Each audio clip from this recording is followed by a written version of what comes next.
మనం అలాగే నిలబడి ఉండగా దేవుని వాక్యాన్ని చదువుకుందాం. మొదటి సమూయేలు గ్రంథము 30వ అధ్యాయము మొదటి వచనం నుండి 6వ వచనం వరకు చదువుతాను, జాగ్రత్తగా ఆలకించండి. దావీదును అతని జనులను 3వ దినమందు సిక్లగునకు వచ్చిరి. అంతలో అమాలేకీయులు దండెత్తి దక్షిణ దేశము మీదను సిక్లకు మీదను పడి కొట్టి దానిని తగలబెట్టి గనులనేమి అల్పులనేమి అందులోనున్న ఆడువారిని అందరినీ చెరపట్టుకొని చంపక వారిని తీసుకుని వెళ్ళిపోయి ఉండిరి. దావీదును అతని జనులను పట్టణమునకు వచ్చి అది కాల్చబడి ఉండుటయు తమ భార్యలను కుమారులను కుమార్తెలను చెరలోనికి కొనుపబడి ఉండుటయు చూచి ఇక ఏడ్చుటకు శక్తి లేకపోవునంత బిగ్గరగా ఏడ్చిరి. ఇజ్రాయేలీయురాలైన అహీనోయాము కర్మేలియుడైన నాబాలు భార్య అయిన అబీగయిలు అను దావీదు 2 భార్యలను చెరలోనికి కొనుపబడి ఉండుట చూచి దావీదు మిక్కిలి దుఃఖపడెను. మరియు తమ తమ కుమారులను బట్టి కుమార్తెలను బట్టి జనులకందరికీ ప్రాణము విసికినందున రాళ్ళు రువ్వి దావీదును చంపుదము రండని వారు చెప్పుకొనగా దావీదు తన దేవుడైన యెహోవాను బట్టి ధైర్యము తెచ్చుకొనెను. ప్రభు ఈ వాక్య భాగమును దీవించునుగాక. ఆమేన్. కూర్చోనండి. మన ప్రభువును రక్షకుడైన యేసుక్రీస్తు యొక్క పరిశుద్ధ నామమునకు మహిమ కలుగునుగాక. మరి ఒకసారి దేవుడు ఈ పునరుద్ధాన దినమందు ఆయన పాద సన్నిధిలో చేరి ఆయన నామాన్ని స్తుతించే కృపను దేవుడు మనకిచ్చారు. అందును బట్టి దేవునికి వందనాలు తెలియపరచుకుందాం. హల్లెలూయా. మరి ఈరోజు శ్రమలో దేవుని బట్టి ధైర్యం తెచ్చుకొనుట అనేటువంటి ఒక అంశాన్ని మీ ఎదుటి నేను పెట్టాలని ఆశపడుతున్నాను. మన జీవితంలో మనము విశ్వాస యాత్రలో మనం కొనసాగుతూ ఉన్నప్పుడు మన ప్రభువుని మనం నమ్మి రక్షణ పొంది దేవుని మార్గంలో మనం ప్రయాణిస్తూ ఉన్నప్పుడు మనము దేవునిలో ఎంత ఎదుగుతూ ఉంటామో అపవాది అంతగా మన మీద దాడి చేస్తూ ఉంటాడు. ఎప్పుడు ఎంత దేవుడు మన ద్వారా గొప్ప కార్యాలు చేయాలని అనుకుంటాడో, మన జీవితంలో దేవుడు చేయాలనుకున్న కార్యాలు ఎంత గొప్పవో మనం ఎదుర్కొనే శోధనలు కూడా అంతే గొప్పవై ఉన్నవి. మనం పరిశుద్ధ గ్రంథంలో చూసినట్లయితే మోషేని మనం గమనించినప్పుడు మోషే యొక్క జీవితంలో ఎన్నో గొప్ప కార్యాలు జరిగాయి. మోషే ద్వారా దేవుడు ఇశ్రాయేలీయులను ఐగుప్తు దేశంలో నుంచి విడిపించి వారిని వాగ్దాన దేశం వైపుకు ప్రయాణింపజేశాడు. మోషే ద్వారా దేవుడు ధర్మశాస్త్రాన్ని ఇచ్చి ఉన్నాడు. అయితే గొప్ప పరిచర్య మోషే చేయబోతున్నాడు. కాబట్టి ఆ మోషే జన్మించే సమయం ఎలా ఉన్నదంటే ఇశ్రాయేలీయులందరూ కూడా తమ మగ శిశువులను వారే స్వయంగా తమ చేతులతో ఆ నైలు నదిలో పారవేయాలి అనే ఆజ్ఞ వారికి ఇవ్వబడింది. ఎందుకనంటే మరణ సమయంలో మోషే జన్మించాడు. అలాగే యేసు ప్రభు వారు జన్మించినప్పుడు కూడా 2 సంవత్సరాల కంటే తక్కువ వయసున్న మగ శిశువులందరినీ కూడా హేరోదు రాజు చంపివేశాడు. దీనికి గల కారణం ఏంటి అంటే ఈ 2 వ్యక్తుల ద్వారా గొప్ప కార్యాలు జరగబోతున్నాయి. కాబట్టి సాతానుడు ఏం చేశాడంటే మోషే కాలంలో ఫరోని ఎన్నుకున్నాడు, ఫరోను ఉపయోగించుకున్నాడు. అలాగే యేసు ప్రభు జన్మించిన కాలంలో హేరోదును ఉపయోగించుకుని మరణాన్ని తీసుకుని వచ్చాడు. కాబట్టి మగ శిశువులందరూ చంపబడుతున్న కాలంలో మోషే జన్మించాడు. అలాగే మగ శిశువులందరూ కూడా చంపబడిన కాలంలోనే యేసు ప్రభు జన్మించారు. కానీ వారు ఆ మరణాన్ని తప్పించుకుని యేసు ప్రభు సకల జనుల యొక్క పాపము నిమిత్తము మరణము నిమిత్తము ఆయన కల్వరి శిలువలో తన ప్రాణాన్ని పెట్టి ఆయన రక్తం ద్వారా మన పాపాలన్నిటినీ కడిగివేసి ఆయన రాజ్య వారసులుగా మనల్ని చేశాడు. హల్లెలూయా.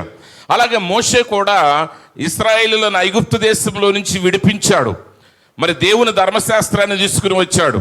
కానీ అంత గొప్ప పరిచర్య ఎదురుగా ఉన్నది కాబట్టి సాతానుడు కూడా అదే విధంగా పోరాటం చేస్తూ ఉన్నాడు. ప్రియమైన సహోదరి సహోదరులారా, ఎవరైతే ఒక ఉన్నతమైన స్థానానికి వెళతారో అప్పుడే వాళ్ళ మీద దాడులు పెరుగుతాయి, అప్పుడే వాళ్ళ మీద శ్రమలు ఎదురవుతూ ఉంటాయి. కాబట్టి మనం శ్రమలను చూసి మనం భయపడాల్సిన అవసరం లేదు, శ్రమలను చూసి మనం కృంగిపోవాల్సిన అవసరం లేదు, శ్రమలను చూసి మనం భక్తిలో వెనకడుగు వేయకూడదు. వెనకడుగు శ్రమలను చూసి వేయాల్సిన వాడు ఎవడంటే దేవుని వాక్యాన్ని తప్పి నడిచేవాడు, వాడు వెనక్కి తిరగాలి. కానీ నువ్వు దేవుని మార్గంలో నడుస్తూ ఉన్నప్పుడు ఏం చేయాలంటే నీకు శ్రమలు ఎదురైనా సరే నువ్వు దేవునిని బట్టి ధైర్యం తెచ్చుకోవాలి. కొన్నిసార్లు దేవుడు మన జీవితంలో చూపిస్తాడు. ఈరోజు నీ జీవితంలో ఒక విజయాన్ని నువ్వు సాధించావనుకోండి, ఈరోజు నువ్వు ఒక ఉన్నతమైన స్థానంలో ఉన్నావనుకోండి, లోకమంతా నిన్ను వెంబడిస్తుంది. లోకమంతా నిన్ను వెంబడిస్తుంది. కానీ ఆ లోకం నిన్ను వెంబడించేటప్పుడు నువ్వేం భ్రమపడతావంటే, నిజంగా ఈ లోకం నన్ను ప్రేమిస్తుంది, ఈ లోకం నన్ను గౌరవిస్తుందని నువ్వు అనుకుంటావు. కానీ నిజంగా నిన్ను ప్రేమించేది ప్రభువైన యేసుక్రీస్తు మాత్రమే. నువ్వు ఏ స్థితిలో ఉన్నా నీతో నిలబడేది ఆయన మాత్రమే. ఒక్కసారి నీ హోదా తొలగిపోయింది అనుకోండి, ఒకసారి నీ యొక్క అధికారం తొలగిపోయింది అనుకోండి, ఒకసారి నీ దగ్గర ఉన్న ధనం తొలగిపోయింది అనుకోండి, ఒకసారి నీ అవసరం మనిషికి లేదనుకోండి, మనిషి ఎవడు నీ వైపు చూడడు. ఒకసారి ఒక ఐఏఎస్ ఆఫీసరు, ఆయన మరి మీకు తెలుసు, ఇదివరకు సెల్ ఫోన్ లేని టైంలో జరిగిన సంఘటన అన్నమాట అది. అయితే వాళ్ళ ఇంట్లో, ఆ ఆఫీసర్ ఇంట్లో ఎప్పుడు ఫోన్ మోగుతూ ఉండేదంట. ఇప్పుడు ఎవరో ఒకళ్ళు పెద్ద పెద్ద వాళ్ళ ఫోన్లు చేస్తూ ఉండేవాళ్ళంట. అయితే ఒకసారి ఆయన హఠాత్తుగా చనిపోయాడు. అప్పుడు ఒక ఆఫీసరు ఆయన చూడటానికి వచ్చిన తర్వాత అప్పుడు ఆ చనిపోయిన ఆఫీసర్ యొక్క కొడుకుతో చెప్పాడంట. ఏమని చెప్పాడంటే, ఇప్పటి వరకు మీ ఫోను, ఆ ఫోన్ మిమ్మల్ని చికాకు పెడతా ఉండేది కదా, విసిగిస్తూ ఉండేది కదా, ఖాళీ లేకుండా మోగేది కదా, గుర్తుపెట్టుకో, కొన్ని సంవత్సరాల వరకు ఈ ఫోన్ ఇక మోగదు అన్నాడంట. ఈ ఫోను మోగదు. ఎందుకంటే ఇప్పుడు ఆ ఇంటిలో అధికారం కలిగిన వాడు మరణించాడు. ఇప్పుడు ఇక ఆ ఇంటిని పట్టించుకోవాల్సిన అవసరం ఎవరికి లేదు, అది మోగదు ఇక అంతే. ప్రియమైన సహోదరి సహోదరులారా, ఇది లోకం తీరు. కానీ నువ్వు శ్రమలోనికి వెళ్ళినప్పుడు నువ్వు గుర్తించాల్సింది ఏంటంటే, శ్రమలో కూడా నీతో నిలబడేవాడు నీ ప్రభు అయిన యేసుక్రీస్తు అయి ఉన్నాడు. మనుషులు నిన్ను విడవచ్చు, నీ అవసరం లేకపోయేసరికి మనుషులు నిన్ను పట్టించుకోకపోవచ్చు. ఒకసారి నేను పాస్టర్ జయకుమార్ గారు ఒక వివాహం చేయటానికి వెళ్ళాం. ఒక వివాహాన్ని చేయటానికి వెళ్ళాం. వాళ్ళు అసలు మాకు తెలియదు, మాకు తెలిసిన పాస్టర్ గారు ఆయన ఒత్తిడి చేయటాన్ని బట్టి తప్పకుండా మీరు వెళ్ళాలండి అని ఒత్తిడి చేయటాన్ని బట్టి మేము ఇద్దరం వెళ్ళాం. అది ఆ ఊరికి వెళ్ళటం మేము ఇద్దరం అదే మొదటిసారి. ఎప్పుడు ఆ ఊరు మేము ప్రయాణించలేదు.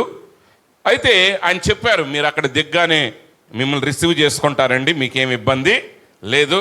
మరి అక్కడ కార్యక్రమం అంతా అయిపోయిన తర్వాత మరలా మిమ్మల్ని బస్ స్టాండ్లో డ్రాప్ చేస్తారన్నారు. అన్న తర్వాత సరే మేమిద్దరం వెళ్ళాం. వెళ్ళిన తర్వాత సరే మేము వెళ్ళగానే బస్ స్టాండ్లో దిగ్గానే కారు వచ్చింది. కారు మీద మమ్మల్ని తీసుకుని వెళ్ళారు, ఒక రూమ్లో పెట్టారు. మ్యారేజ్ అంతా అయిపోయింది. మ్యారేజ్ జరిగిన తర్వాత ఆ భోంచేసేటప్పుడు ఆ పెండ్లి కుమారుడు తండ్రి అన్నాడు, సార్ కారు కొంచెం బిజీగా ఉంది, ఆటో మీద వెళ్ళిపోండి, ఆటోకి డబ్బులు ఇస్తాను అన్నాడు. సార్ మేమన్నా నో ప్రాబ్లం అన్నాం. అన్న తర్వాత బయటకు వచ్చి చూస్తే అక్కడ ఆటోలు ఏమీ లేవు.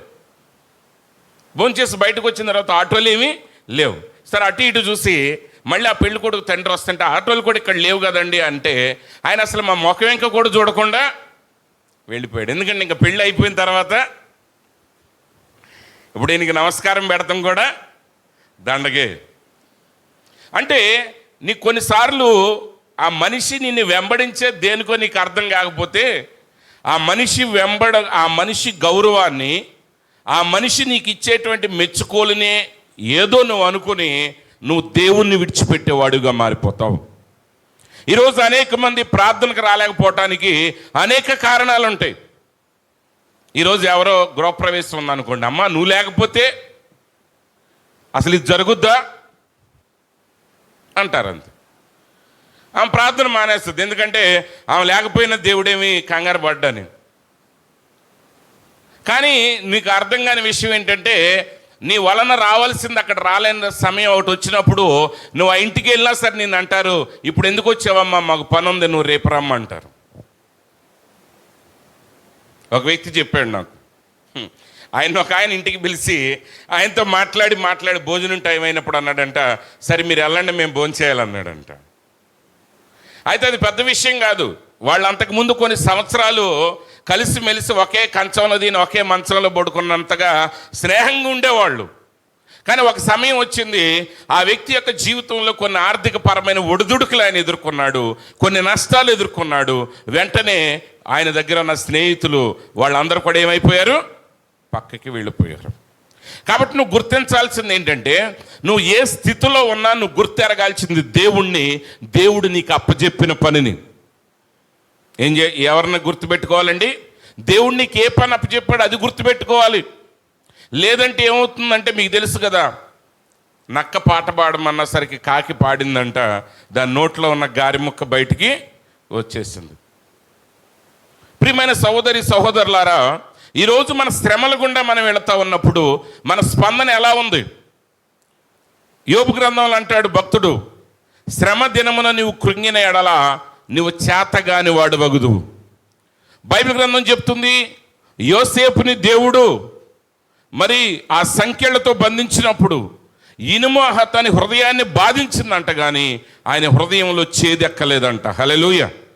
ఆయన శ్రమల మధ్య ఉన్నా, ఆయన బంధకాల మధ్య ఉన్నా, ఆయన ఎవరి మీద ద్వేషాన్ని పెట్టుకోలేదు, ఎవరి మీద ఆయన ఆయాసపడలేదు. రాత్రి మనం చూసాం, హన్న పిల్లలు లేకపోవటం వలన ఆమె శత్రువు ఆమెని బాధించటం వలన ఆమె హృదయం చేదెక్కింది, కానీ యోసేపు హృదయం చేదు ఎక్కలేదు. ఎందుకంటే యోసేపు తన శ్రమలను చూడట్లా, తను విడిచిన మనుషులను చూడట్లా, ఆయన దేవుణ్ణి చూస్తున్నాడు. దేవుడు ఆయనకి ఇచ్చిన పరిచర్యను చూస్తున్నాడు. దేవుడు ఆయనకి ఇచ్చిన వాగ్దానాన్ని చూస్తున్నాడు. ఈరోజు ప్రియమైన సహోదరి సహోదరులారా, నువ్వు ఏ స్థితిలో ఉన్నా నువ్వు చూడాల్సిన దేవుని వాగ్దానాన్ని. అబ్రహాముకి దేవుడు సంతానాన్ని ఇస్తానన్నాడు, కుమారుణ్ణి ఇస్తానన్నాడు. ఆ కుమారుడు ద్వారా భూమి మీద ఉన్న సకల కుటుంబాలు ఆశీర్వదించబడతాయి అని చెప్పాడు. కానీ చెప్పిన ఇంకా 24 సంవత్సరాలకు కూడా అబ్రహాముకి సంతానం లేదు. అబ్రహాం ఇంకా వృద్ధుడైపోతున్నాడు, ఆయన భార్య ఇంకా వృద్ధురాలైపోతుంది, ఆమె యొక్క శరీరము, ఆమె యొక్క గర్భం మృతతుల్యమైపోతుంది. అయినా సరే అబ్రహాము తన శరీరం మృతతుల్యమవుతుందని ఎంచాడు, కానీ దేవుని వాగ్దాన విషయంలో ఏమాత్రం ఆయన సందేహించలేదు. అంటే దేవుని వాగ్దానం మీద ఆయన కలిగి ఉన్నటువంటి నమ్మకం, విశ్వాసం ఏం చేసిందంటే ఆయన మరలా నూతనమైన వ్యక్తిగా మార్చింది, మరలా వారిద్దరిని యవనస్తులుగా మార్చింది. అందుకే వాక్యం చెప్తుంది, మీరు ప్రభువునందు ఆనందించటం వలన మీరు బలము పొందెదరు. మీరు తాగే పాలు వలనో, గుడ్లు వలనో, మాంసం వలనో కాదు నిజమైన బలం వచ్చేది. దాని వలన మీకు వచ్చే బలం శరీర సంబంధమైంది, కానీ ఆత్మని, ప్రాణాన్ని బలపరిచి నీ శరీరాన్ని కూడా బలపరచగలిగేది ఏంటంటే యెహోవా యందలి ఆనందము. కొన్నిసార్లు మీరు ఆకలితో ఉన్నప్పుడు కూడా మీకు ఏదైనా ఒక సంతోషకరమైన వార్త తిన్నారనుకోండి, ఇంక మీకు అన్నం తినాలని అనిపించదు. అవునండి, భయంకరమైన దుఃఖకరమైన వార్త తిన్నా మీకు అన్నం సహించదు, అప్పుడు మరీ నీరసమై పడిపోతారు. కానీ ఒక ఆనందకరమైన, ఎప్పటి నుంచో నువ్వు ఎదురు చూస్తున్నా, ఇది జరగదు అనుకున్నా, ఏదో ఒక నిన్ను సంతోషపెట్టే ఒక గొప్ప కార్యం గురించి నువ్వు విన్నావు అనుకోండి, అప్పటి వరకు ఆకలి అన్న వ్యక్తి కూడా ఇంకా నీకు ఎక్కడ లేని సంతోషం వచ్చేసి, ఎక్కడ లేని ఆనందం వచ్చేసి, నీకు ఎంతో బలం వచ్చినట్టుగా ఉంటుంది. నీకు అన్నం తినాలని కూడా నీకు అనిపించదు. అంటే ఆ బలం, అది చూసారా, ఆనందం వలన వచ్చే బలం. మరి అదే దేవుని ద్వారా వచ్చే బలం ఇంకెంత శక్తివంతమైంది. ఒక సంతోషకరమైన, లోక సంబంధమైన ఒక సంతోషకరమైన వార్తే నీ ఆకలిని తాత్కాలికంగా ఆపి, నీ నీరసాన్ని పోగొట్టి నీకు ఒక ధైర్యాన్ని ఇచ్చినప్పుడు, మరి దేవునిని బట్టి నువ్వు ఆనందించినప్పుడు అది నీకు ఇంకెంత ధైర్యాన్ని ఇస్తుంది. మనం దేవుని మందిరానికి వచ్చి ఇక్కడ ఎప్పుడు కూడా ఏడుపు మబ్బులతో ఉండకూడదు. ఈరోజు చాలామంది గుడికి వచ్చేసి ఏడుస్తూ ఉంటారు. గుడి దాటగానే ఇంకా వాళ్ళకి నవ్వులు ఏకైకలో పక్కపక్కలో. లేదు, దేవుని సన్నిధిలో నువ్వు సంతోషించాలి. ఎందుకంటే నువ్వు సేవిస్తున్న దేవుడు సజీవుడై ఉన్నాడు, ఆయన ప్రేమ కలిగిన వాడై ఉన్నాడు, ఆయన కృప కలిగిన దేవుడై ఉన్నాడు, ఆయన నీ కొరకు ప్రాణం పెట్టిన దేవుడై ఉన్నాడు. మనం దావీదు యొక్క జీవితాన్ని మనం చూసాం ఇప్పుడే. దావీదు దగ్గర అనేక మంది వ్యక్తులు ఉన్నారు. మరి వారి యొక్క జీవితంలో వారి శ్రమలు ఎదురైనప్పుడు, వారి యొక్క జీవితంలో వారి శ్రమలకు పరిష్కారం వారికి దొరకనప్పుడు, వారందరూ కూడా దావీదు దగ్గరికి వచ్చినప్పుడు దావీదు వారికి నాయకుడిగా ఉండి వారిని నడిపించడం ప్రారంభించాడు. ఆయన యుద్ధాలు చేయడానికి వెళ్ళినప్పుడు వారిని తీసుకుని వెళ్ళేవాడు, పోరాటాల కోసం ఆయన తీసుకుని వెళ్ళేవాడు. దావీదును బట్టి వాళ్ళందరూ కూడా జీవిస్తున్నారు. అయితే ఒకరోజు వాళ్ళు యుద్ధానికి వెళ్ళి తిరిగి వచ్చే సమయంలో వారున్న ప్రాంతం మీదకి అమాలేకీయులు వచ్చి దాడి చేశారు. నిజమే, ఈరోజు నువ్వు దేవుని మార్గంలో నడిచేటప్పుడు సాతానుడు దాడి చేస్తాడు. అయితే సాతానుడు నీ మీద దాడి చేశాడని చెప్పి నువ్వు దేవుని మీద విసుక్కోవటం కాదు. నువ్వు దేవుని మార్గంలో ఇంకా స్థిరంగా నిలబడినప్పుడు నీ శత్రువు మీద ఆయన నీకు విజయం ఇచ్చే దేవుడై ఉన్నాడు.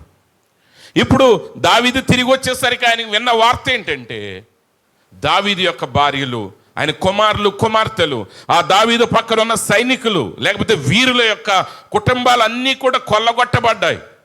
వారి ఆస్తులన్నీ కొల్లగొట్టబడ్డాయి, వారి పశువులన్నీ హతము చేయబడ్డాయి, వారి ఇళ్ళన్నీ కాల్చివేయబడ్డాయి, వారి యొక్క కుటుంబాలన్నీ కూడా చెరలోనికి కొనుక్కోబడ్డాయి. ఆ మాట విన్నప్పుడు అందరూ దుఃఖాక్రాంతులయ్యారు, అందరూ దుఃఖించారు. దావీదు కూడా దుఃఖపడ్డాడు, దావీదు కూడా కన్నీరు గార్చాడు. అయితే ఇప్పుడు దావీదుతో ఉన్నవారు అంటున్నారు, వాళ్ళు ఏడ్చి అంటున్నారంట, దావీదును రాళ్లతో కొట్టి చంపుదాం. దావీదు ఏం చేశాడు? ఇప్పుడు శత్రువులు వచ్చి కొనిపోయిన దానికి దావీదు ఏం చేస్తాడు చెప్పండి? ఈరోజు చాలాసార్లు మనం దేవుని మీద విసుగుపడతాం. మన జీవితంలో శ్రమలు ఎదురైనప్పుడు మనం మొదటగా విసుక్కునే దేవుడి మీద, దెయ్యం మీద కాదు. నీ జీవితంలో శ్రమలు ఎదురైనప్పుడు నువ్వు వాక్యాన్ని దాటిపోయినందుకు ఈ శ్రమలు వచ్చినాయని ఏడవు. ప్రియమైన సహోదరి సహోదరులారా, నువ్వు నిజంగా నువ్వు ఎటు చూడాలో నువ్వు అర్థం చేసుకో. దావీదుకి వచ్చిన శ్రమే సైనికులకు వచ్చింది, సైనికులకు వచ్చిన శ్రమే దావీదుకి వచ్చింది. దావీదు కుటుంబం ఏమైనా రక్షించబడిందా? ఒకవేళ దావీదు కుటుంబం రక్షించబడి ఉంటే ఆ సైనికులు అనాలి, ఏమయ్యా నీ కుటుంబాన్ని కాపలా కోసం మమ్మల్ని కొంతమందిని వాడుకున్నావు, నీ కుటుంబం క్షేమంగా ఉంది, మా కుటుంబానికి ఇన్ని శ్రమలు వచ్చినాయని అప్పుడు దావీదు మీద తిరగబడాలి వాళ్ళు. కానీ సైనికులందరికీ ఏ శ్రమ వచ్చిందో అదే శ్రమ దావీదుకి వచ్చింది. దావీదు వాళ్ళలో ఒకళ్ళలాంటి వాడు. ఇప్పుడు వాళ్ళు ఏం పోగొట్టుకున్నారో దావీదు అదే పోగొట్టుకున్నాడు. అయితే ఇప్పుడు వాళ్ళు దావీదు మీద రాళ్ళు వేయాలనుకున్నారంట. ప్రియమైన సహోదరి సహోదరులారా, యేసుక్రీస్తు కూడా ఈ భూమి మీద శరీరధారిగా ఉన్నప్పుడు ఆయన తన యొద్దకు వచ్చిన వారందరికీ మంచి చేశాడు. ఆయన రోగుల్ని స్వస్థపరిచాడు, కుష్ఠవ్యాధి కలిగిన వారికి స్వస్థపరిచాడు, ఆయన దేవాలయాన్ని పరిశుభ్రపరిచాడు, దెయ్యాల నుంచి విడుదలనిచ్చాడు, వారికి జీవవాక్యాన్ని బోధించాడు.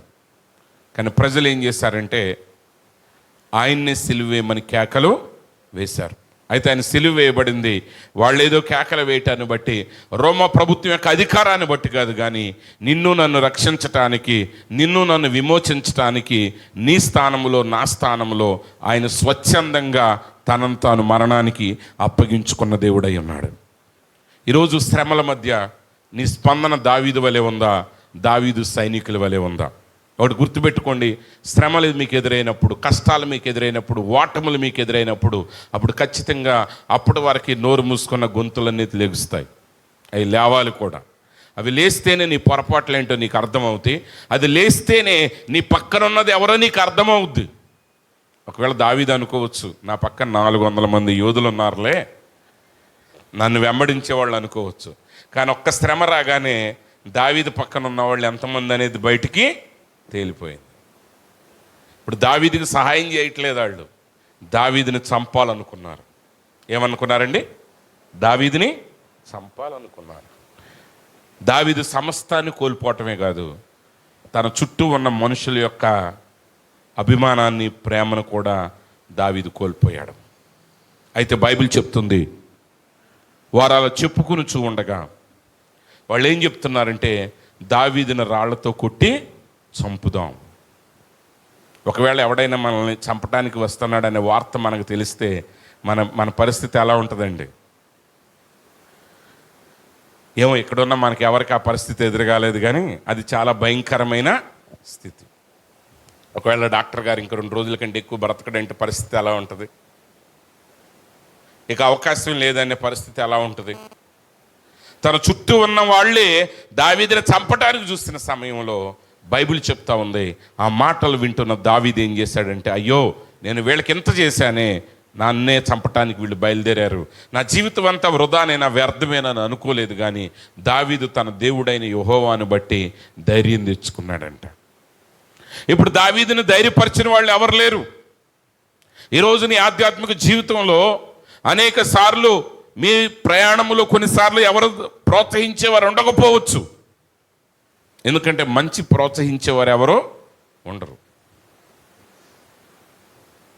ఇప్పుడు చాలామంది సిగరెట్ తాగేవాళ్ళు, మందు తాగేవాళ్ళు చెప్పేది ఒకటి ఏంటంటే, వాళ్ళ యొక్క స్టార్టింగ్లో ఆ సిగరెట్లు తాగటం ప్రారంభించిన టైంలో, లేకపోతే ఆ సారా తాగటం ప్రారంభించిన టైంలో వాళ్ళ స్నేహితులు కొంతకాలం వాళ్ళకి ఉచితంగా అవి కొనివ్వటం జరిగిందని చెప్తారు ఎక్కువ మంది. కానీ రేపు వాడికి దగ్గు వస్తే ఒక దగ్గు మందు సీసాను కూడా ఎవడో తెస్తాడా? తేడా. మనుషులు ఎప్పుడు కూడా చెడగొట్టడానికి ప్రయత్నం చేస్తారు, మనుషులు నిందించడానికి ప్రయత్నం చేస్తారు.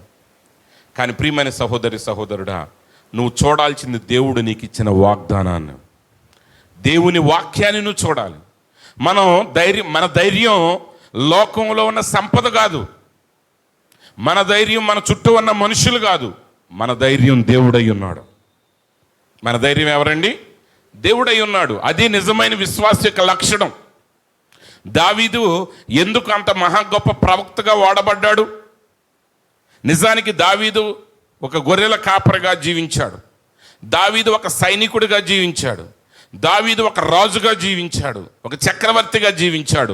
అయినా సరే ఎంతో తన సమయం అంతటిని కూడా ఎక్కువగా తీసుకునే పనుల్లో అతడు జీవించినా సరే దేవునితో అత్యంత సన్నిహితమైన సంబంధాన్ని కలిగి ఉన్నాడు. యేసు ప్రభు యొక్క మొదటి యొక్క రాకడలో నెరవేరిన ప్రవచనాల్లో సుమారుగా 70 నుంచి 80% ప్రవచనాలన్నీ దావీదు ద్వారానే చెప్పబడ్డాయి. హల్లెలూయా. అయితే దావీదు ప్రవక్త కాదు, అంటే ఫుల్ టైం ప్రవక్త కాదు, సమూయేలులాగా ఎప్పుడు దేవుని సన్నిధిలో ఉండే వ్యక్తి కాదు. ఆయన సమాజంలో తిరగాలి, సైన్యంతో తిరగాలి, రాజుగా రాజ్య పరిపాలన చేయాలి, ఇరుగు పొరుగు దేశాల వ్యవహారాలు చూసుకోవాలి. ఇంత తీరిక లేని సమయంలో కూడా ఒక గొప్ప ప్రవక్తగా ఆయన వాడబడ్డాడు. కారణం ఏంటంటే దావీదు యొక్క నమ్మకం, బలం, శక్తి దేవుడు తప్ప మరెవరు కాదు. ఈరోజు ప్రియమైన సహోదరి సహోదరులారా, ఒక సేవకుడికైనా ఒక విశ్వాసికైనా ఒకటే గురి, ఒకటే ఆధారం, దేవుడు. మీ సమస్యలకైనా దేవుడే తీర్చాలి, నా సమస్య ఎదురైన దేవుడే తీర్చాలి. మీకు సమస్య వచ్చినా మీరు ప్రార్థన చేయాలి, ఒక సేవకుడికి సమస్య వచ్చినా ఆ సేవకుడు ప్రార్థన చేయాలి. కొన్నిసార్లు అసాధ్యమైన కార్యాలు మన ఎదుటికి వస్తాయి. అసాధ్యమైన కార్యాలని ఎదుటికి వచ్చినాయి అని నువ్వు కలవరపడాల్సిన అవసరం లేదు. ఎందుకంటే అసాధ్యములను సాధ్యపరచువాడు మన ప్రభువై ఉన్నాడు. అసాధ్యాలను చూసి నువ్వు కృంగిపోవద్దు, కష్టాలను చూసి నువ్వు కృంగిపోవద్దు, మనుషులు ఎవరు నాకు సహాయంగా లేరు అని నువ్వు కలవరపడాల్సిన అవసరం లేదు. నువ్వు దేవుని వైపు చూడు, నువ్వు దేవుని మీద ఆనుకో, దేవుని వాగ్దానాన్ని చూడు, దేవుని వాక్యాన్ని నెరవేర్చు. నీ చుట్టూ జనాలు ఉన్నా లేకపోయినా నువ్వు దేవుని కొరకు జీవించటం మొదలుపెట్టిన రోజున అప్పుడు దేవుడు ఆ పరిశుద్ధుని నీ దగ్గరికి తీసుకుని వస్తాడు. ఎందుకంటే భక్తి జీవితం అనేది అది ఒంటరిగా పోరాడాలి. ఒక క్లాసులో 50 మంది స్టూడెంట్లు ఉన్నా ఎగ్జామ్ రాసేటప్పుడు ఒక్కడిగానే రాయాలి. అవునండి, చదువుకునేటప్పుడు 50 మంది ఉంటారు, ఒకరికొకరు డిస్కస్ చేసుకోవటం, మాట్లాడుకోవటం సరదాగా ఉంటుంది. కానీ పరీక్ష హాల్లోకి వెళ్ళిన తర్వాత నీ క్లాసులో 50 మంది ఉన్నా, 100 మంది ఉన్నా, 20 మంది ఉన్నా అది లెక్క కాదు. నీ పరీక్షని నువ్వు ఒక్కడవే రాయాలి. అలాగే మన జీవితంలో శ్రమలు ఎదురైనప్పుడు, కొన్ని శ్రమలు ఎదురైనప్పుడు, ఆ శ్రమలో ఎవరో నీకు సహాయం చెయ్యలేని సమస్యలు ఎదురైనప్పుడు నువ్వు కంగారు పడాల్సిన అవసరం లేదు. కానీ నువ్వు దేవుని వైపు చూడు. నువ్వు ఎప్పుడైతే దేవుని వైపు చూస్తావో, ఎప్పుడైతే ఆయన మీదే నువ్వు ఆశ పెట్టుకుంటావో, ఎప్పుడైతే నువ్వు ఆయన మీదే ఆనుకుంటావో, ఎప్పుడైతే ఆ వాక్య ప్రకారంగా చేయటానికి నువ్వు స్థిరపరచుకుంటావో, అప్పుడు దేవుడు నిన్ను ఆశీర్వదించడం ప్రారంభిస్తాడు. నువ్వు దేవుని మీద ఆధారపడటం అంటే దేవుని మాట నెరవేర్చటం. షడ్రక్ మేషక్ అబేద్నెగోలు విగ్రహానికి మొక్కమన్నప్పుడు వాళ్ళు అన్నారు, మేము మొక్కం, మా దేవుడు రక్షించడానికి సమర్థుడు, ఒకవేళ ఆయన రక్షించకపోయినను మేము మాత్రం విగ్రహానికి మొక్కమన్నారు. అంటే వాళ్ళు కాలిపోవటానికి సిద్ధమయ్యారు. ఈరోజు అగ్ని వాసన అంటకుండా వాళ్ళు బయటకు వచ్చారని మనం అనుకుంటున్నాం. అది నిజమే, అది దేవుని కార్యం. కానీ వాళ్ళు ఆశించింది అది కాదు. మేము బయటకు వచ్చినా లోపల కాలిపోయినా యెహోవాయే నిజమైన దేవుడు, ఆయన కొరకు నిలబడ్డాడు. ఈరోజు నీ జీవితంలో నువ్వు గుర్తుపెట్టుకోవాల్సింది ఏంటంటే, దేవుడు నీకు అప్పగించిన పనిని నువ్వు గుర్తుపెట్టుకుని ఆ పనిలో నిలువు. నువ్వు ఆ పనిలో నువ్వు నిలిచినప్పుడు నీ జీవితంలో ఎదురయ్యే ప్రతి సమస్య విషయాన్ని ఆయనే చూసుకుంటాడు. మనం కొద్ది వారాల క్రితం మనం ధ్యానం చేసాం, priorities, the power of priority, ప్రాధాన్యత యొక్క శక్తి. మొదటగా నువ్వు దేనికి ఇస్తున్నావు స్థానం అన్న దానిని బట్టే నీ జీవితం ఆధారపడి ఉంటుంది. నువ్వు మొదటగా దేవునికి నీ స్థానం ఇవ్వు. దేవునికి ఇవ్వు నీ జీవితంలో మొదటి స్థానం. నీ జీవితంలో దేవుని వాక్యానికి మొదటి స్థానం ఇవ్వు. దేవుణ్ణి ఎప్పుడైతే నువ్వు మొదట స్థానంలో పెట్టావో మిగిలిన స్థానాల్లో ఉండవలసినవన్నీ వాటి క్రమంలోనికి వస్తాయి. ఈరోజు మనం దేవుణ్ణి మొదటి స్థానంలో పెడతానికి మనం కంగారు పడతాం. మనం దేవుణ్ణి ఎక్కడో చివరి స్థానంలో పెట్టాలని అనుకుంటాం. స్నేహితులు వచ్చారంటే దేవుణ్ణి పక్కన పెట్టేస్తాం. కొన్ని పనులు వచ్చినాయంటే దేవుణ్ణి పక్కన పెట్టేస్తాం. పని ఒత్తిడి పెరిగిందంటే దేవుణ్ణి పక్కన పెట్టేస్తాం. ఏదో ఏ చిన్న విషయానికైనా మనం పక్కన పెట్టే, అతి త్వరగా పక్కన పెట్టే దేవుణ్ణి, దేవుని వాక్యాన్ని. కానీ మీరు గుర్తుపెట్టుకోవాల్సింది ఏంటంటే, నీకు తీరిక లేని సమయాలు ఎదురైనప్పుడు కూడా నువ్వు తగ్గించుకోవాల్సింది తీరిక లేని పనుల్ని. అంతేగాని వాక్యాన్ని చదవటం మానేయటం కాదు.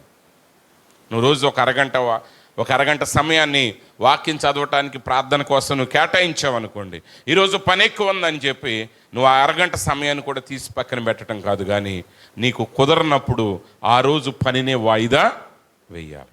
ఎందుకంటే ప్రథమ స్థానం దేవునిదే. దావీదు దేవునిని బట్టి ధైర్యం తెచ్చుకున్నాడు. ఈరోజు ప్రియమైన సహోదరి సహోదరులారా, మన జీవితంలో ప్రతి పరిస్థితిలోనూ మనల్ని బలపరిచేది దేవుడై ఉన్నాడు. మోషే యొక్క జీవితాన్ని మనం చూసినప్పుడు, మోషే ఐగుప్తు విద్యలన్నిటినీ అభ్యసించి ఉన్నాడు. మాట యందు, క్రియల యందు శక్తి కలిగిన వాడై ఉన్నాడు. మంచి బలశాలి, యుద్ధ వీరుడు. అనేక దేశాలను జయించి ఐగుప్తు దేశాన్ని ఒక సామ్రాజ్యంగా మలిచిన వ్యక్తి. అయితే దేవుని ప్రజల్ని విమోచించాలనే సంగతిని ఎరిగి దేవుని మీద ఆధారపడకుండా తన బలాన్ని బట్టి ఒక ఐగుప్తీయుడిని చంపాడు. పారిపోవలసి వచ్చింది. 40 సంవత్సరాలు తిరిగాడు అరణ్యంలో, కుటుంబంతో జీవించాడు. తన విద్యలన్నీ మర్చిపోయాడు. ఒక చిన్న గొర్రెల కాపరిగా మిగిలిపోయాడు. అయితే దేవుని ప్రవక్త అంటాడు, మోషే తన యవన కాలంలో శక్తిమంతుడిగా ఉన్నప్పుడు, మరి గొప్ప యుద్ధ వీరుడిగా ఉన్నప్పుడు చేయలేని పనిని 80 సంవత్సరాల వృద్ధుడిగా అయిన తర్వాత గొర్రెలు కాసుకునే ఒక చేతి కర్రతో ప్రపంచంలోనే అగ్రరాజ్యంగా పిలువబడేటువంటి ఐగుప్తు దేశాన్ని అతడు జయించగలిగాడు. హల్లెలూయా. ఎందుకంటే మోషే చేతిలో ఏమి లేదు. ఐగుప్తు దేశాన్ని ఢీకొట్టగలిగిన శక్తి ఆయనలో ఏమీ లేదు. ఆయన బలమంతా వెళ్ళిపోయింది, ఆయన జ్ఞానమంతా వెళ్ళిపోయింది. ఆయన నేర్చుకున్న విద్యలకి 40 సంవత్సరాల్లో మిలిటరీ ఎంతో డెవలప్ అయ్యి ఉంటుంది. కానీ ఒక గొర్రెలు కాసుకునే ఒక కర్రతో మోషే ఐగుప్తు దేశాన్ని జయించాడు. హల్లెలూయా. కారణం ఏంటంటే దేవుడు మోషేతో ఉన్నాడు. దేవుడు మోషేతో ఉన్నాడు కాబట్టి ఆ కర్రను ఉపయోగించే దేవుడు కొన్ని అద్భుతాలు జరిగించి ఐగుప్తు దేశంలో నుంచి వారిని సజీవులుగా, ఇశ్రాయేలీయులను స్వతంత్రులుగా ఆయన విడిపించిన దేవుడై ఉన్నాడు. అందునిమిత్తమే అపోస్తలుడైన పౌలు గారు తిమోతితో అంటున్నాడు, తన ఆత్మీయ కుమారుడైన తిమోతికు రాస్తూ ఆయన ఏమంటున్నాడంటే చూడండి, తిమోతికి రాసిన 2వ పత్రిక 2వ అధ్యాయం 1వ వచనం, నా కుమారుడా, క్రీస్తు యేసునందున్న కృపచేత బలవంతుడవు కమ్ము. ఈరోజు మనం ఎలా బలవంతులం అవుతాం? ఈరోజు మన దగ్గర డబ్బు ఉందనుకోండి, మనకు ఎక్కడ లేని ధైర్యం వస్తుంది. అవునండి, మీ దగ్గర చేతి నిండి డబ్బు ఉందనుకోండి, ఎలా ఉంటాం? తెలిసిపోతారు ఇక. ఎందుకంటే ధనవంతుడు దురుసుగా మాట్లాడతాడంట, పేదవాడు బ్రతిమలాడి మాట్లాడతాడు. ఓ పేదోడు వెళ్ళాడు అనుకోండి హాస్పిటల్కి, అమ్మ డాక్టర్ గారు ఎప్పుడు వస్తారమ్మా అని అడుగుతాడు. అదే ధనవంతుడు వెళ్ళాడు అనుకో, ఇంకా రాలేదా డాక్టర్, ఇక్కడికి వెళ్ళాడు, ఫోన్ చేయండి, ఆడికి కాకపోతే ఇంకొకడిని పిలవండి అంటాడు. ఆడికి బాధ లేదు, వాడు దురుసుగా మాట్లాడతాడు. వాడు నెమ్మదిగా మాట్లాడాల్సిన విషయంలో కూడా ఎలా మాట్లాడతాడు? ధనవంతుడు దురుసుగా మాట్లాడతాడు. పేదవాడి దగ్గర డబ్బు లేదు కాబట్టి వాడు ఏం చేస్తాడు? బ్రతిమిలాడి మాట్లాడతాడు, తగ్గించి మాట్లాడతాడు. ఈరోజు మనుషులకి బలం దేని మీద? నా చుట్టూ 10 మంది ఉన్నారనుకుంటే వాడికి ఎక్కడ లేని బలం వచ్చేస్తుంది. నా దగ్గర డబ్బు ఉందనుకుంటే వాడికి ఎక్కడ లేని బలం వచ్చేస్తుంది. వాడు ఎవడు వెనకాల తిరిగాడో ఆ రాజకీయ నాయకుడికి ఒక పదవి వచ్చింది అనుకోండి, వీళ్ళందరూ ఇంకా బలవంతులు అయిపోతారు. కానీ నిజమైన క్రైస్తవుడి యొక్క బలం ఏంటంటే క్రీస్తు యేసులో ఉన్న కృప. ఈరోజు నీ బలము నా బలము నీ నీతి నీ భక్తి కాదు, ఆయన మన ఎడలో చూపుచున్న కృప. ఎప్పుడైతే ఆ కృపను గ్రహించి ఆ కృపను అంగీకరించి దేవుని మీద నువ్వు ఆధారపడతావో, నీ చుట్టూ ఏమి ఉన్నా లేకపోయినా ఆ శక్తిని బలాన్ని నువ్వు కలిగి ఉంటావు. అందునే యేసుప్రభు అన్నాడు, మీరు పైనుండి శక్తిని పొందుకునే వరకు. అందుకే క్రైస్తవుల్ని ఎప్పుడో పెద్దవాళ్ళు జనాలు అడుగుతూ ఉంటారు, పైనుంచి మీకు ఏమన్నా వస్తుందా, పైనుంచి మీకు ఏమైనా వస్తుందా అంటే. ఇక్కడ పైనుంచి అంటే వాళ్ళ దృష్టిలో అమెరికా, కెనడా, యూరప్లోని. మనకు వచ్చేది అమెరికా నుంచి, కెనడా నుంచి కాదు. ఏ క్రైస్తవుడికైనా ఒక క్రైస్తవుడి యొక్క నిజమైన బలం వచ్చేది ఎక్కడి నుంచి అంటే పరలోకం నుండి. అది దేవుని ఆత్మ ద్వారా వచ్చేది. అందుకే ఆయన అంటున్నాడు, నువ్వు క్రీస్తు యేసునందున్న కృప చేత బలవంతుడివి కమ్ము. ఈరోజు ఆయన కృప మీద మనం ఆధారపడినప్పుడు నీ భక్తి మీద కాదు నువ్వు ఆధారపడాల్సింది. నేను ఇన్ని గంటల బైబిల్ చదువుతాను, నేను ఇన్ని గంటల వాక్యం చదువుతాను, లేకపోతే ఇన్ని గంటలో ఉపవాసం ఉంటాను అనేది పాయింట్ కాదు. దాన్ని బట్టి నీకు బలం రాదు. నీ బలం ఆయన కృప ద్వారా వస్తుంది. అందునిమిత్తమే ఇంకొక లేఖనాన్ని చదువుదాం ముగించే ముందు. విలాప వాక్యముల గ్రంథం 3వ అధ్యాయం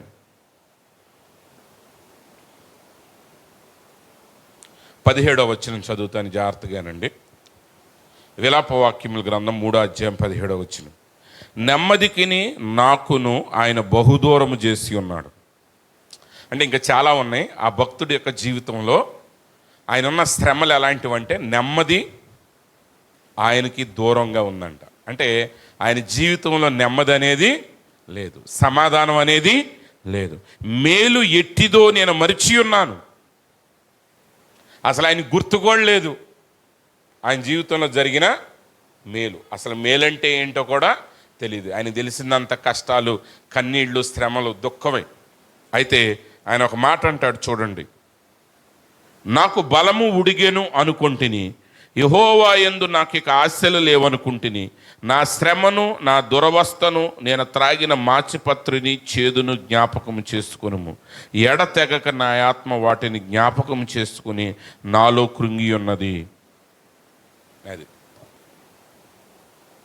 శ్రమల్లో మనం ఏం చేస్తామండి? అదే డెత్ సైకిల్. ఒక సామెత ఉంది, పెళ్ళైతే పిచ్చి తగ్గుద్దంట, పిచ్చి తగ్గితే పెళ్ళి అవుద్ది ఆడికి. ఇప్పుడు పిచ్చోడికి పిల్లని ఎవరు ఇస్తారు? పిల్లోడిని ఇస్తారా? కానీ డాక్టర్ గారు ఏం చెప్పారు? వీడికి పెళ్లి చేసేయండి అమ్మ, లేకపోతే ఈ అమ్మాయికి పెళ్లి చేసేయండి, పిచ్చి పోతుంది అన్నారు. ఇప్పుడు ఇది జరిగే పని కాదు. జరుగుద్దా? జరగదు. ఎందుకంటే పెళ్ళోళ్ళు ఏమంటారు? పిచ్చి తగ్గనివ్వండి అంటారు. డాక్టర్ గారు ఏమంటారు? ఆయన పెళ్లి చేసి తీసుకురండి అంటాడు. అది జరగని పని. ఈరోజు మన కష్టాలు, మన శ్రమలు పెరిగిపోవడానికి గల కారణం ఏంటంటే మన జీవితంలో ప్రతి విశ్వాసి వాక్యాన్ని వెంబడించడం మాని, వాక్యం యొక్క క్రియలను వెంబడించడం మాని, లోకం చెప్పినట్టుగా నడవటమే. ఏం చెప్తున్నాడు చూడండి. ఇక్కడ భక్తుడు అంటున్నాడు, నెమ్మది లేదు ఆయనకి, నెమ్మది ఆయనకి దూరంగా ఉన్నది. ఇంకా చాలా శ్రమలు ఉన్నాయి, అవన్నీ నేను చెప్పట్లా, 1-2 శ్రమలే మీకు చెప్తున్నా. మీ శ్రమలు మీకు ఎన్ని శ్రమలు ఉన్నాయో నాకు తెలియదు. కానీ ఇశ్రాయేలీయుల గురించి ఈ విలాప వాక్యాల్లో ఆ భక్తుడు ప్రవక్త ఇర్మియా అనేక శ్రమల గురించి రాశాడు. అవన్నీ నేను చెప్పట్లేదు, 1-2 మాటలు నేను చెప్తున్నాను. ఆయన అంటున్నాడు, నెమ్మది నాకు దూరంగా ఉన్నది. మేలు ఎట్టిదో నేను మర్చిపోయాను. అంటే ఆయనకి అసలు గుర్తు కూడా లేదు, ఆయన జీవితంలో అనుభవించింది ఆయనకి లేదు. ఒక ఆమె చెప్తుంది నాతో, చాలాసార్లు చాలామంది అంటారు అదే మాట. ఒక ఆమె ఏమంటుందంటే, అయ్యగారు నా నెత్తి మీద ఇత్తుబడిన దగ్గర నుంచి నా బ్రతుకు అసలు నెమ్మది లేదు. అంటే తెలుసు కదా, పెళ్ళైన దగ్గర నుంచి ఆమెకి అన్నీ శ్రమలే. అంటే ఇంకా ఆమె జీవితంలో ఒక్కరోజు కూడా ఆనందంగా సంతోషంగా ఉన్న సంగతి ఆమెకు గుర్తే లేదు. భక్తుడు అదే అంటున్నాడు, మేలు ఎట్టిదో నేను మర్చిపోయాను. మేలు జరగట్లేదు కాదు, అసలు మేలంటే ఎలా ఉంటుందో కూడా ఆయనకి గుర్తు లేదు. నా బలము పోయినదని అనుకుంటుని, యెహోవా యందు నాకు ఇక ఆశలు లేవనుకుంటుని. మనుషులు మనం విడవగానే దేవుడు మనల్ని విడిచాడు అనుకుంటాం. అక్కడే మనం చేసే పొరపాటు.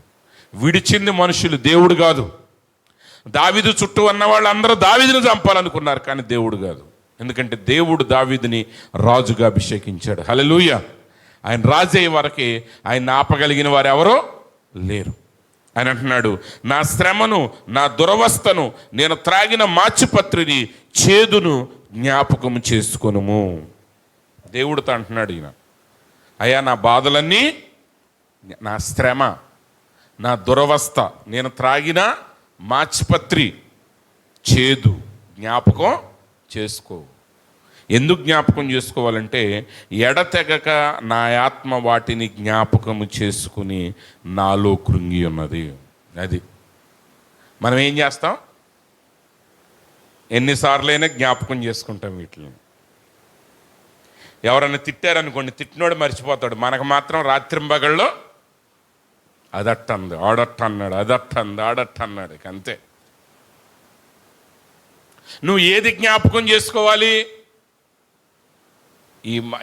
ఈ భక్తుడి విషయం చూడండి, ఈయన చేసేది కాక ఆయన కూడా చేయాలంట. ఏంటి, ఈయన పడ్డ శ్రమలో ఆయన కూడా జ్ఞాపకం, ఆయనకు అక్కర్లేదు. ఆయన అంటున్నాడు, నా వాక్యాన్ని నువ్వు జ్ఞాపకం చేసుకో, నా వాగ్దానాన్ని నువ్వు జ్ఞాపకం చేసుకో, నా కృపను నువ్వు జ్ఞాపకం చేసుకోమని దేవుడు చెప్తున్నాడు. కానీ ఈయనేమంటున్నాడంటే, నా శ్రమను జ్ఞాపకం చేసుకో, నేను తాగిన మాచిపత్రిని జ్ఞాపకం చేసుకో, నేను త్రాగిన చేదును జ్ఞాపకం చేసుకో, నా దురవస్థను జ్ఞాపకం చేసుకో. వీటన్నిటిని నేను ఎడతెగక జ్ఞాపకం చేసుకొనగా నా ఆత్మ కృంగి ఉన్నది. ఈరోజు అందుకే అందరికీ డిప్రెషన్స్.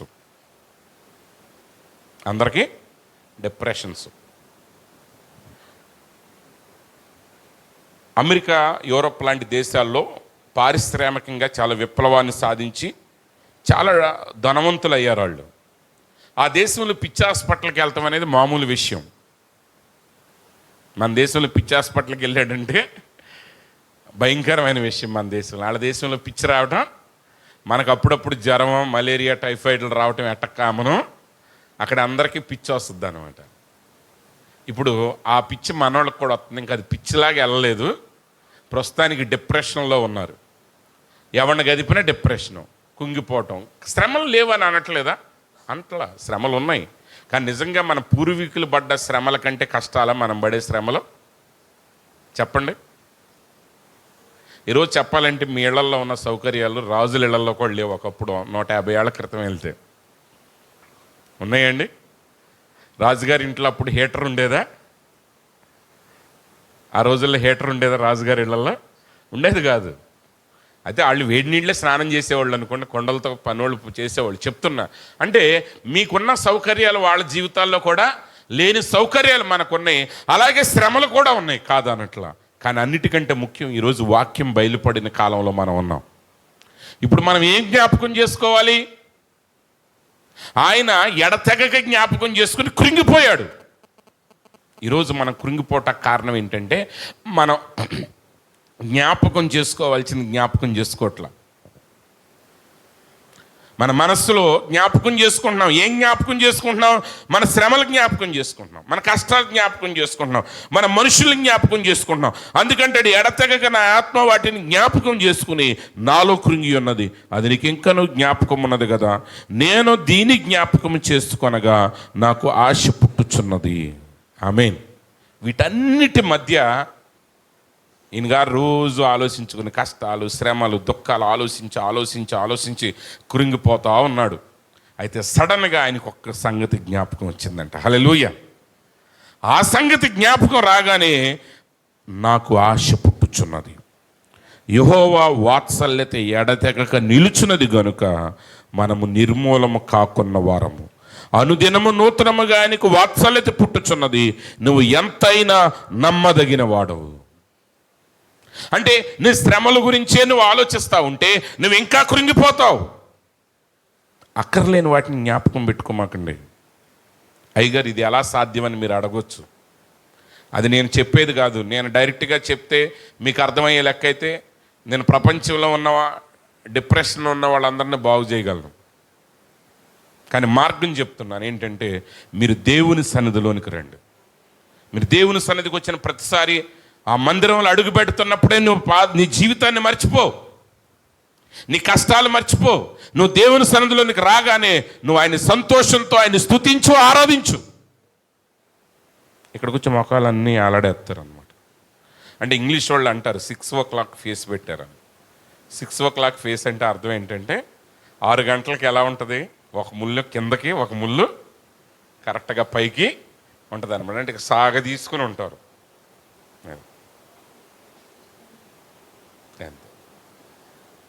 ఇంక వీళ్ళని చూసి అమ్మో ఎంత బాధల్లో ఉన్నారు వీళ్ళు అనుకుంటారు. అది వాళ్ళని రోడ్డు ఎక్కనివ్వండి, అప్పుడు కనపడుతుందా. లోకాన్ని చూస్తే వాళ్ళకి అట్లా ఉంటుంది. దేవుని సన్నిధికి రాగానే ఇట సాగ తీసుకునే తట్టయితే వద్దు, కుహో మాకండి.